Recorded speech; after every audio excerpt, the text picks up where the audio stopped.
अस्सलाम वालेकुम गाइस, कैसे हैं आप। उम्मीद करता हूं कि आप सब खैरियत से होंगे, खुश होंगे। हमारी दुआ है कि आप हमेशा खुश रहें, हंसते और मुस्कुराते रहें। मेरा नाम है रहमान अनवर। मैं हूं मुदस्सर इमरान। और मैं मुजफ्फर इकबाल। और आज हम जिस वीडियो पर रिएक्ट करने जा रहे हैं, इस वीडियो का टाइटल है Turkey blocks Russian military aircraft from air space.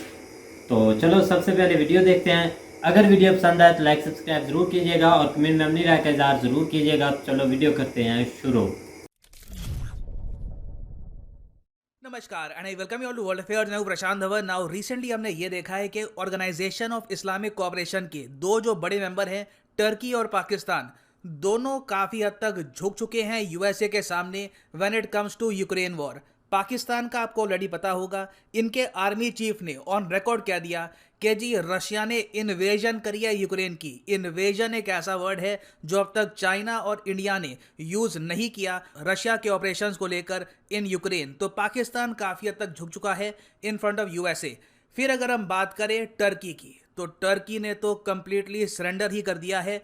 Turkey ने अब यूएस के दबाव में ऑल टुगेदर जो रशियन ट्रांसपोर्ट एयरक्राफ्ट है, इवन जो इनके सिविलियन एयरक्राफ्ट है, उनके लिए अपना एयर स्पेस बंद कर दिया है। यहां पर आप देख पाओगे Turkey blocks Russian armed forces air route to Syria. और ये जो स्टेप है टर्की का बहुत ज्यादा इंपॉर्टेंट है।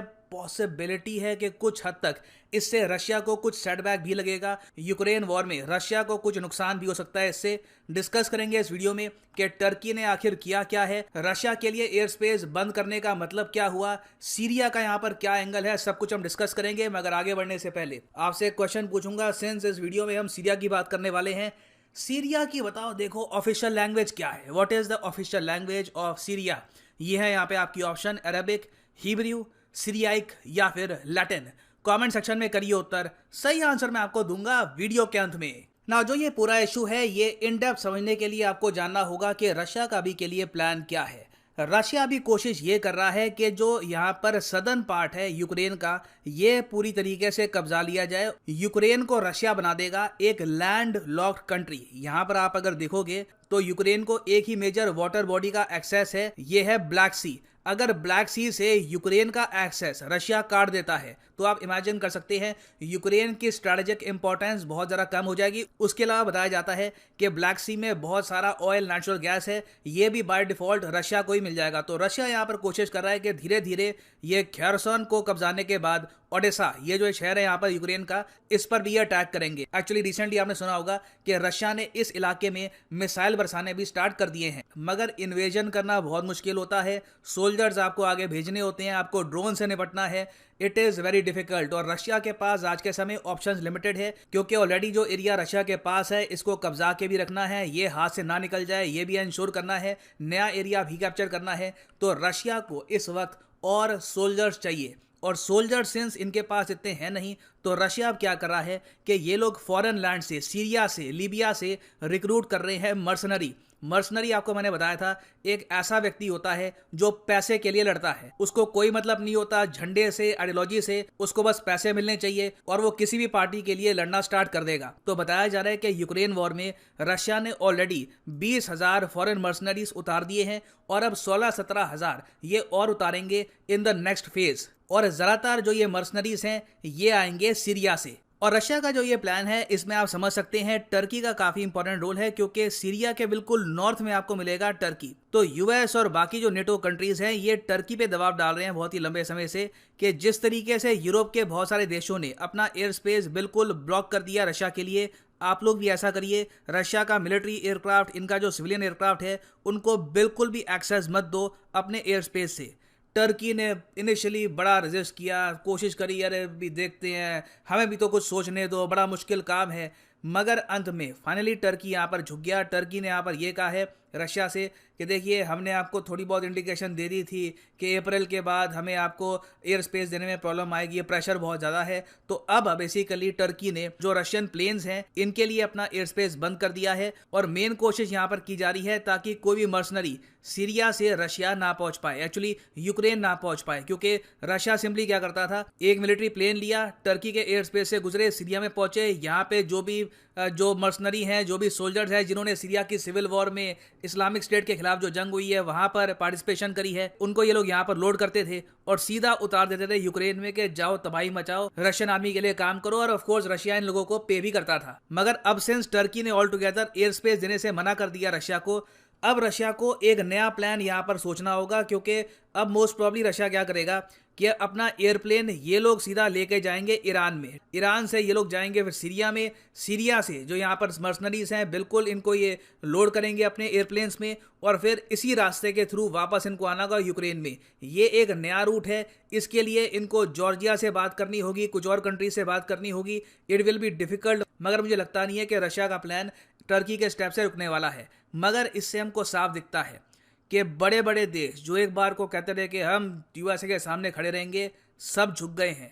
इंडिया आज भी खड़ा है और इंडिया ने तो रिसेंटली ये भी कर दिया था कि जापान का एक मिलिट्री एयरक्राफ्ट था, ये इंडिया में रुककर यूक्रेन जाने वाला था। इंडिया ने इसको भी मना कर दिया, कहा कि सिर्फ कमर्शियल प्लेन हम अलाउ करेंगे, कोई जापान का मिलिट्री एयरक्राफ्ट इंडिया में लैंड कर यूक्रेन में नहीं जाएगा। ये बात क्लियर कर दी थी हमारे विदेश मंत्रालय ने। तो यहाँ पे आप देख सकते हैं ये है इंडिया का स्टांस। हमने रशिया की निंदा भी नहीं करी, रशिया के खिलाफ कोई एक्शन भी नहीं लिया। यूक्रेन की हम हेल्प कर रहे हैं हर तरफ से, ये कोशिश कर रहे हैं कि ये वॉर जल्दी से जल्दी खत्म हो जाए, पीस मेंटेन हो। मगर इससे आप समझ पाएंगे आज के समय कि इंडिया की फॉरेन पॉलिसी कितनी स्ट्रांग है, वेराज टर्की काफी हद तक झुक चुका है। अब यहाँ पर आप कहेंगे ऐसी क्या बात है, हमें कौन सी चक्की का आटा खाते हैं कि झुकने को राजी नहीं है। टर्की तो बड़े आराम से झुक गया, पाकिस्तान कब का झुक गया है, हम लोग यहाँ पर रेजिस्ट क्यों कर पा रहे हैं? देखिए रेजिस्ट इसलिए कर पा रहे हैं क्योंकि इकोनॉमिकली हम इतने ज़्यादा कमज़ोर नहीं आज के समय जितने पाकिस्तान और टर्की हैं। पाकिस्तान का हाल जग जाहिर है, वो उसमें कुछ ज़्यादा मुझे एलैबोरेट करने की आवश्यकता नहीं है। मगर टर्की में आपको पता होगा इनकी करेंसी लीरा काफ़ी हद तक क्रैश कर चुकी है। टर्की को most probably in the future IMF की हेल्प चाहिए होगी फिर से। इनकी इकोनॉमी को all together western countries US की मदद चाहिए होगी अगर इनको कहीं ना कहीं मेंटेन करके रखना है, अपनी करेंसी को, अपने करंट अकाउंट डेफिसिट को मेंटेन करके रखना है। इसलिए आपने देखा होगा टर्की ने अब इजराइल से भी दोस्ती की बात स्टार्ट कर दी है। आप देखेंगे इन द नियर फ्यूचर, मैं आपको बता रहा हूँ कुछ ही महीनों बाद मेरी वीडियो आएगी कि टर्की और इजराइल ने बहुत ज़्यादा बड़े स्टेप्स उठाए हैं अपने रिलेशंस इंप्रूव करने में, और ये सब टर्की कर रहा है US और यूरोपियन कंट्रीज़ के दबाव में आकर। अब यहाँ पर आप पूछेंगे क्या रशिया टर्की पे एक्शन लेगा इसको लेकर? पर्सनली मैं मानता नहीं हूँ कि लेगा, क्योंकि अगेन देखिए एक काफ़ी मैं कड़वी बात बोलूँगा, जो पाकिस्तान के प्रधानमंत्री ने बात बोली थी ना कि बेगर्स कांट बी चूजर्स, हालांकि उन्होंने अपने कंट्री के लिए बोली थी ये बात, पाकिस्तानियों के लिए, मगर कुछ हद तक ये बात आज के समय रशिया के लिए भी फिट होती है, क्योंकि रशिया के पास भी ऑप्शंस कम होती जा रही है। बहुत कम कंट्रीज हैं जो रशिया के साथ खड़े हैं। तो रशिया इस बात को लेकर टर्की के साथ रिलेशंस ऑल टुगेदर कट नहीं करेगा। आप सोच कर देखिए, रशिया ने टर्की को इस बात को लेकर भी कोई लताड़ नहीं लगाई कि टर्की ने बहुत सारे ड्रोन्स भेज दिए यूक्रेन को। आज के समय आपको पता होगा 72 ड्रोन टर्की, आज के समय आपको पता होगा यूक्रेन जो टर्की के 72 ड्रोन है इन्हीं का यूज़ कर रहा है रशियन सोल्जर्स को मारने के लिए। तो इस इशू के बाद भी मोस्ट प्रॉब्ली रशिया ज़्यादा कुछ बड़ा एक्शन लेगा नहीं अगेंस्ट टर्की। मगर इससे आपको साफ दिखता है कि टर्की कितना ज़्यादा कमज़ोर हो चुका है जियोपॉलिटिकली। ना वापस आते हैं अपने MCQ की तरफ कि ऑफिशियल लैंग्वेज क्या है सीरिया की। तो सही उत्तर यहाँ पे है option C is the right, option A is the right answer, Arabic.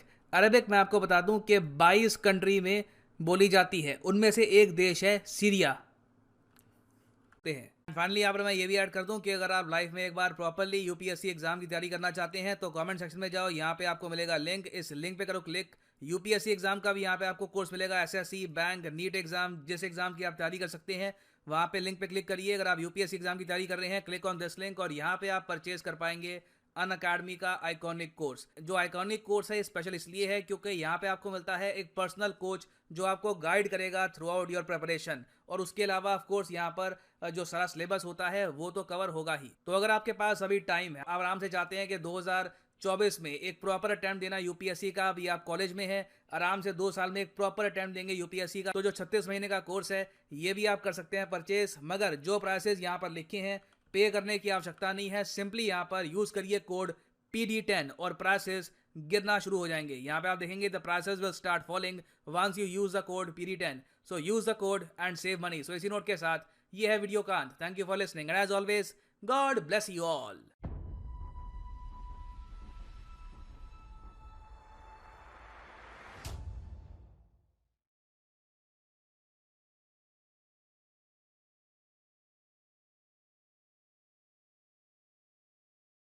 हाँ जी गाइस, तो जैसा कि आप वीडियो देख रहे थे, तो अब हमारा भाई जो तुर्की है भाई वो भी झुक गया है। इसका यही ना मतलब कि यही क्लियर कर रहे थे सर प्रशांत के, वो भी भाई झुक गया है अमेरिका के सामने।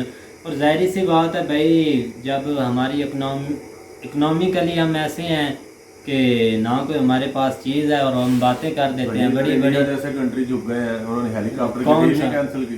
भाई नहीं, वो कौन नहीं इंडिया झुका, वही तो वीडियो में भी बता रहे हैं इतनी कि बड़ी भाई डील रशिया से कैंसिल नहीं की उन्होंने हेलीकॉप्टर की। भाई वो एक उसका ये मसला था कि उससे भाई काफ़ी एक्सीडेंट हो रहे थे। आपको पता है कि जो बिपिन रावत वाला भी है उनका भी भाई इसी वजह से हुआ है ना। तो ये रीज़न था उनका डील कैंसिल करने की, ये भी वजह हो सकती है भाई। ये नहीं मैं बोलता कि वो प्रेशराइज हुए हैं या उनको कोई प्रेशर है, कोई प्रेशर भी नहीं है, जाहिर सी बात है भाई। अच्छा, एक चीज़ की नहीं समझ आई कि जो अमेरिका है, अभी आपके सामने करंट एक साल ही गुजरा है, उसको यहाँ से अफगानिस्तान से निकले हुए ऐसे ही है ना, ऐसे और उसकी वैल्यू कितनी डिक्रीज हो गई थी कि लोगों के दिल में जो है ना वो एक खौफ ख़त्म हो गया था कि ये एक सुपर पावर है। ऐसे ही बहुत सारे मुल्क जो है ना वो अब स्टैंड लेना शुरू हो गए थे, लेकिन अब अचानक पता नहीं फिर क्या हो गया, मुझे नहीं समझ आ रही कि जिस तरह अब ये शुरू हुआ है, मतलब वो यूक्रेन रशिया की भाई जो है ना, इसकी वजह ये है उसमें सबसे पहले ठीक है स्टार्ट में मैं आपकी बात काट रहा हूँ, स्टार्ट में पाकिस्तान ने एक बहुत बड़ा स्टेप लिया, ठीक है ना। इमरान खान ने एक बहुत ही मेजर स्टेप लिया जो शायद कभी पाकिस्तान में किसी ने इस तरह का स्टेप नहीं लिया कि स्टार्ट जंग की हालत में वो वहाँ पे चले गए।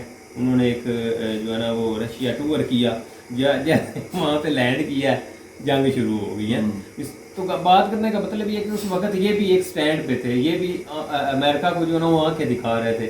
उससे पहले एक वाक़या हुआ जो 28 फरवरी को जो है ना वो चाइना गया अमेरिका, सॉरी इमरान खान, वो भी अमेरिका ने जो है ना वो बहुत सारे मुल्कों को जो है ना रोक दिया, जिस तरह इंडिया ने ऑफिशियली बाइकआउट कर दिया था कि हम ओलंपिक्स में नहीं जाएंगे, ऐसे ही है ना। तो उस वक्त पाकिस्तान की पोजीशन काफ़ी मजबूत थी, लेकिन अब समझ नहीं आई कि अचानक ये भी गिर गए भाई।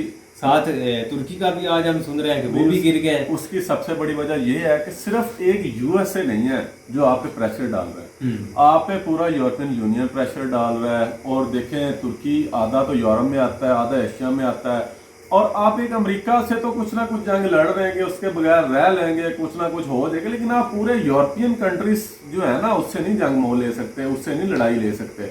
उसकी वजह ये है कि एक बहुत बड़ी मार्केट है, ठीक है। जैसे पाकिस्तान में देखो तो पाकिस्तान की सबसे ज़्यादा जो एक्सपोर्ट्स हैं, चाहे वो कपड़ा है, चाहे वो एग्रीकल्चर प्रोडक्ट्स हैं, चावल है, वो यूरोपियन कंट्री को जाता है, वो रशिया को नहीं जाता, वो यूरोपियन कंट्री के अंदर जाती हैं। पाकिस्तान के अगर 40 बिलियन की एक्सपोर्ट्स हैं तो उसमें 30 जो है वो तो यूरोप में जा रही हैं, अगर अब और अमेरिका के अंदर भी जा रही हैं। अगर आप पंगा ले रहे हो जी नहीं जी हमने रशिया के साथ ही जाना है और उधर से नहीं, तो फिर वो भाई अगर आपने सिलेक्शन लगा दे तो आपने एक्सपोर्ट किधर करनी है। पहले अब तुर्की की बात ले ले, करेंसी तो उनकी पहले किधर आ गई है। पहले जो पाकिस्तान की इतनी थकी सी करेंसी है, पहले 25 लीरा मिलते थे, 25 लीरा का एक था वो पाकिस्तानी में आता है, अब जाके वो 13-14 पर आ गया हुआ है, ठीक है। बिल्कुल, तो कितना फर्क पड़ गया हुआ है। अच्छा, वैसे बात आपकी बिल्कुल ठीक है कि हमारी एक्सपोर्ट्स तो वैसे है कुछ भी नहीं, हाँ। ये जो आप 40 बिलियन की बात कर रहे हैं कुछ भी नहीं, लेकिन ये है कि हमारी टोटल का एक्सपोर्ट बिल्कुल बात आपकी ठीक है कि वो है यूरोप में, यूरोप प्लस अमेरिका में है, ठीक है। अमेरिका में भी थोड़ी कम है, यूरोप के अलावा बाकी कंट्रीज में है लेकिन कम है, यूरोप में ज्यादा। लेकिन अगर मिसाल के तौर पे हम इनके साथ ही जिस तरह वो इमरान खान साहब ने कहा कि हम आपके को गुलाम हैं, जो आप कहेंगे हम जो है ना वो कर लेंगे, तो उस वक्त उन्होंने जो है ना वो यूरोपीय यूनियन को ही कहा था, क्योंकि उस वक्त करंट ताज़ा जो है ना यूरोपीय यूनियन ने लेटर लिखा था कि आप यूक्रेन के मामले में कोई ना कोई स्टैंड लें, ठीक है। तो इस लिहाज से उसने ये लफ्ज़ बोले थे, तो शायद उस वजह से इसके साथ ये मसला हो गया है इमरान खान के साथ कि जो है ना अगर ये हम पहले अमेरिका के साथ तो हम बिगाड़ ही रहे हैं, अगर हम इसके साथ बिगाड़ेंगे तो हमारा तो बिल्कुल ही जो थोड़े बहुत डॉलर वगैरह आते हैं वो भी जाएंगे, एक्सपोर्ट से ही आते हैं ना, वो भी यहाँ से निकल गए। अगर हम रशिया के साथ मिलते हैं तो रशिया में हमारी एक्सपोर्ट कौन सी है, कुछ भी नहीं है, एक जो है ना इंपोर्ट भी कुछ नहीं है, एक्सपोर्ट भी कुछ। हाँ, साथ ही जो है ना अगर जो है ना वो इधर बाकी कंट्रीज देख लें, हमारी चाइना में कोई एक्सपोर्ट नहीं है, तो उधर तो हमारी टोटली इंपोर्ट ही है ना, Import ही तो है। इस लिहाज से शायद उन्होंने जो है ना वो ये थोड़ा सा उसके साथ ज़ाहिर मसला बन गया मजबूरियां था। देखनी पड़ती हैं आपको हाँ। काफी। आप देखें ना, आज से अगर 3 नए नए इमरान खान आए थे, मलेशिया गए थे, और जो वो मलेशिया का सदर था उसका नाम आपको आता होगा, महातीर मोहम्मद, हाँ, उनके प्राइम साथ मिनिस्टर। उनकी बड़ी अच्छी हुई गपशप। ये वो उनको उन्होंने कहा जी हमें इस्लामिक टेररिज्म के खिलाफ एक चैनल बनाना चाहिए, न्यूज़ चैनल बनाना चाहिए। तो सारे कंट्रीज को बुला के एक OIC की तरह की जो एक और ऑर्गेनाइजेशन बनानी चाहिए जो बड़ी अच्छी ऑर्गेनाइजेशन हो। लेकिन अब वो करके बात आ गए, पूरे सारे दुनिया के जो मुस्लिम ममालिक हैं उनके जो बड़े हैं उनको उन्होंने इनविटेशन भी भेज दिया। मसला क्या हुआ, सऊदी अरेबिया की बनती नहीं थी मलेशिया से। सऊदी अरेबिया ने पाकिस्तान को धमकी दे दी कि अगर आप उधर जाएंगे तो आपके जो 3-4 लाख हमारे कंट्री के अंदर काम कर रहे हैं ना, इनको हम सुबह फ्लैटों में चढ़ा के घर भेज देंगे। इमरान खान साहब उधर ही ढेर हो गए। भाई ये देखना पड़ता है, बिल्कुल सही बात है। बहुत सी बातें आ जाती हैं दरमियान फॉरेन में में। भाई बहुत कुछ करना पड़ता है। अब जाहिर सी बात है, अब देखो अगर देखा जाए यार, एक चीज तो है, तुर्की ने बैन तो कर दिया है, लेकिन यार आप ये भी तो देखो कि रशिया और यूक्रेन के जो मुज़ाकरात हो रहे थे वो किस कंट्री में हो रहे थे, वो तुर्की के अंदर ही हो रहे थे। ठीक है, तो मेरे ख्याल में यूरोपियन कंट्रीज को ये भी तो देखना चाहिए ना कि अगर वो एक सालसी का किरदार अदा कर रहा है, सुलह कर रहा है, अब जाहिर सी बात है सुलह के लिए बंदा उसके पास ही जाता है जिसके दोनों के साथ बड़े अच्छे ताल्लुकात हों। अगर रशिया को तुर्की पे यकीन है तो ही वो उसके उधर बैठ के करेगा ना, सालसी उसके लिए आएगा मुज़ाकरात करने। अगर आप तुर्की भी उसकी पाबंदियां लगा देगा ज़ाहिर है तो फिर सुलह सफाई कौन करवाएगा। अगर इन दी एंड बात मुज़ाकरात पे खत्म होनी है, जंगें कभी भी जंगों से खत्म नहीं होती, इन द एंड होते मुज़ाकरात ही हैं। तो इनको कोई ना कोई मुज़ाकरात के लिए भी रखना चाहिए। अगर ये अभी होगा ये कि वो ईरान से उड़ के चले जाएंगे सीरिया में, ईरान तो नहीं अमेरिका के आगे झुकने वाला ना, वो तो 20-25 साल से नहीं झुका, आज भी नहीं झुकेगा। ठीक वो है, है वो भी अल्लाह के है भी ब्लैक लिस्ट में पड़ा हुआ, तो लेकिन उसने फिर नहीं भी झुकना, और रशिया के साथ उसके ताल्लुकात भी अच्छे हैं, वो उधर से जाके सीरिया से बंदे उठा लेंगे, उनको तो कोई मसला नहीं होगा। हाँ, रशिया काफी तो- उनको रास्ते हैं, लेकिन आपने स्टार्ट में एक बात की कि इंडिया जो है ना वो भी झुका है, ऐसे ही है ना कि यार इसका आप deal cancel वर्ड की हुई। बात है ना, आप उस वर्ड को ले लेते हो कि हम अपने मुल्क में बनाने की कोशिश कर रहे हैं। जिनको सही पता है, जिनको पता है, वो कवर करने के लिए तो बड़ी बातें होते हैं। वही आर प्लानिंग तो बिल्ट इन आर कंट्री, ठीक है, वो तो फिर बड़ी प्लानिंग, बड़ी बातें हम भी कर लेते हैं, हमारे पास भी बड़ी बातें हैं। हमारे मुल्क के सरबराह ने इसलिए इन्वेजन का वर्ड यूज़ किया क्योंकि यूक्रेन के अंदर बड़ी अमवात हो रही थी, 30-30, 40-40 इकट्ठी कब्रें मिल रही थी, वहाँ पर बेचारे बच्चों के साथ बड़ा जुल्म हो रहा है, बेवाएँ बढ़ रही हैं, इतने ज़्यादा वहाँ पर इतनी ज़्यादा बिल्डिंगें गिर गई हैं, कितना नुकसान हो रहा है, पूरी दुनिया में खुराक का बुरहान आ सकता है। बातें करने को मैं 100 कर देता हूँ, हमारे फौज ने इसलिए इन्वेजन का कहा, कोई अमेरिका का प्रेशर नहीं है। भाई अगर ऐसे बात करोगे तो इंडिया वालों के 100 बातें बना लें, लेकिन इन द एंड असल बात यही है कि भैया आपने अमेरिका के प्रेशर में डील कैंसिल की है। अच्छा, आप एक डील की बात कर रहे हैं कि अमेरिका के प्रेशर में इन्होंने एक डील कैंसिल हाँ कर जी। दी है, लेकिन आप बाकी चीज़ों की तरफ आपकी नज़र क्यों नहीं जा रही? जो वो उनके साथ जो है ना वो डील कर रहे हैं, दूसरी ऑयल की डील तो हो यार रही है। ऑयल की डील सोनी रहे हो, ऑयल जब आएगा ना सोहेल भी यहाँ पर बैठ के यही बात करता है, जिस दिन ऑयल आएगा ना उस दिन हमें ये बात करना है। आएगा, चलो देखते हैं अब आएगा, आएगा, आएगा नहीं, आ रहा है। चलो, हाँ, देखेंगे, फिर हम देखेंगे, अभी तो बिल्कुल। बातें ही हैं। बिल्कुल। तो उम्मीद करता हूँ कि गाइस आपको वीडियो पसंद आएगी। अगर पसंद आए तो लाइक सब्सक्राइब जरूर कीजिएगा और कमेंट में अपनी राय का इजहार जरूर कीजिएगा। अल्लाह हाफिज़।